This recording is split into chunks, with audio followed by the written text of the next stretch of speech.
ክቡር ፕሬዝዳንት ታይብ ኤርዶጋን የቱርኪ ፕሬዝዳንት እና ኢትዮጵያ ወዳጅ በጂ20 ሰሚት በደቡብ አፍሪካ በነበረን ቆይታ ኢትዮጵያን መተው እንዲጎበኙ ያቀረብኩላቸውን ግብዣ ተከትለው ዛሬ ኦፊሻል ጉብኝት በኢትዮጵያ ለማድረግ ስለመጡ ያለኝን አክብሮትና ደስታ ልገልጽላቸው ፈልጋለሁ።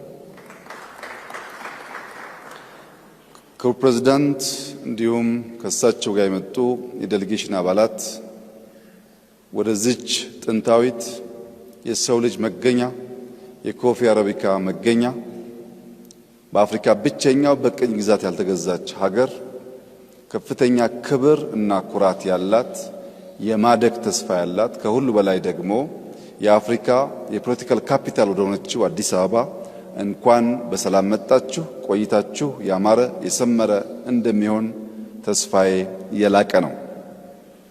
ዛሬ በነበረን የሁለትዮሽ ግንኙነትና ንግግር በአንዳንድ ወሳኝ ጉዳዮች ላይ ከፕሬዝዳንት ጋር ተግባብተናል።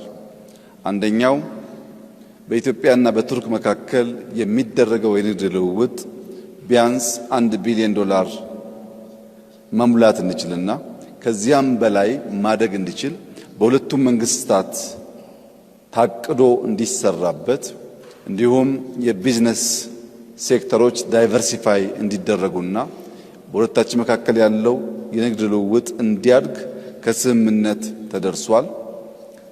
በተለይም የቱርክ ሁነኛ ኩባንያዎች ወደ ኢትዮጵያ በመምጣት ኢንቨስት በማድረግ ለሀገር ውስጥ ገበያ ብቻ ሳይሆን ለአፍሪካ ገበያ ኤክስፖርት ማድረግ እንዲችሉ በትብብር እንድንሰራ ተጨማሪ ኢንቨስተሮች እንድናመጣ ተነጋግረናል።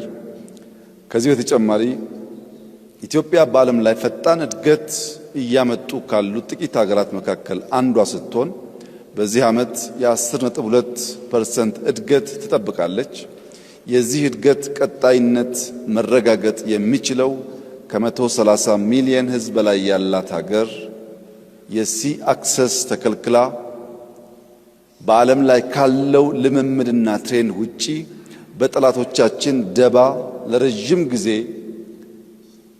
የጂኦግራፊ እስረኛ ሆና እንድትቆይ መደረጉ ትክክል አለመሆኑንና እንደ ቱርኪ ያሉ የኢትዮጵያ ወዳጆች በዲፕሎማቲክ መስኩ ጫና በመፍጠር በሰላማዊ መንገድ ኢትዮጵያ የሲ አክሰስ ማግኘት የምትችልበት ሁኔታ እንዲያግዙ በስፋት ተወያይተናል። ሎጂስቲክስ አንዱ ትልቁ ቦትልኔክ ነው ለኛ እድገት።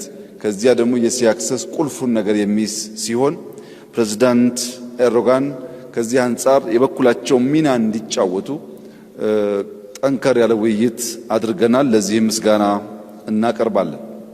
ከዚህ ውጪ በጸረ ሽብር ትግሉ በጋራ ለመስራት የተስማማን ሲሆን በዚህ ዓመት ቱርኪዬ የኮፕ ዝግጅት ታዘጋጃለች። በሚቀጥለው ዓመት ኢትዮጵያ ከቱርኪዬ ትረከባለች።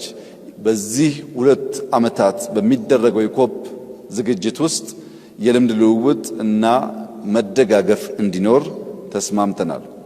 ኢትዮጵያ የአፍሪካ የፖለቲካል ካፒታል በመሆኗ አፍሪካ ከፍተኛ እድገት እያሳየች ያለችበት ዘመን ስለሆነ በሚቀጥሉት 20-30 ዓመታት አፍሪካ የሚገባትን ቦታ እንደምትይዝ ታምኖ እየተሰራ ስለሆነ ቱርኪዬ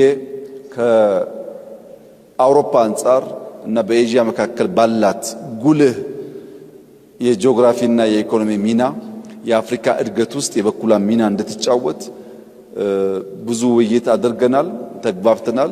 በመጨረሻም በኢትዮጵያና በቱርክ መካከል ከጥንት ጀምሮ የነበረው ዝምድና ወዳጅነት አሁንም በመከባበር በመደጋገፍ አብሮ በመስራት ወዳጅነት ለማጠናከር በኔና በፕሬዝዳንት ኤርዶጋን መካከል ከስምምነት ተደርሷል። ከሞላ ጎደል በሁለትዮሽና በመልቲላተራል ጉዳይ የነበረን ውይይት እጅግ ውጤታማና ፍሬያማ ነበር። ፕሬዝዳንት ታይብ ኤርዶጋን ይህንን ሪጅን በደንብ የሚገነዘቡ በዚህ ሪጅን ውስጥ ኢትዮጵያ አንከር ሀገር መሆኗንና ሚናዋ መወጣት እንዳለባት የሚያምኑ በመሆናቸው ንግግራችን እጅግ የተዋጣ ነበር ማለት ይቻላል። ለነበረን ቆይታ ላሎት ኮሚትመንት ኢትዮጵያ እንዲሁም እኔም ከፍተኛ ምስጋና ላቀርብ ፈልጋለሁ። እንኳን በሰላም መጡ። ቆይታው ያማረ የሰመረ እንዲሆን እመኛለሁ። አመሰግናለሁ።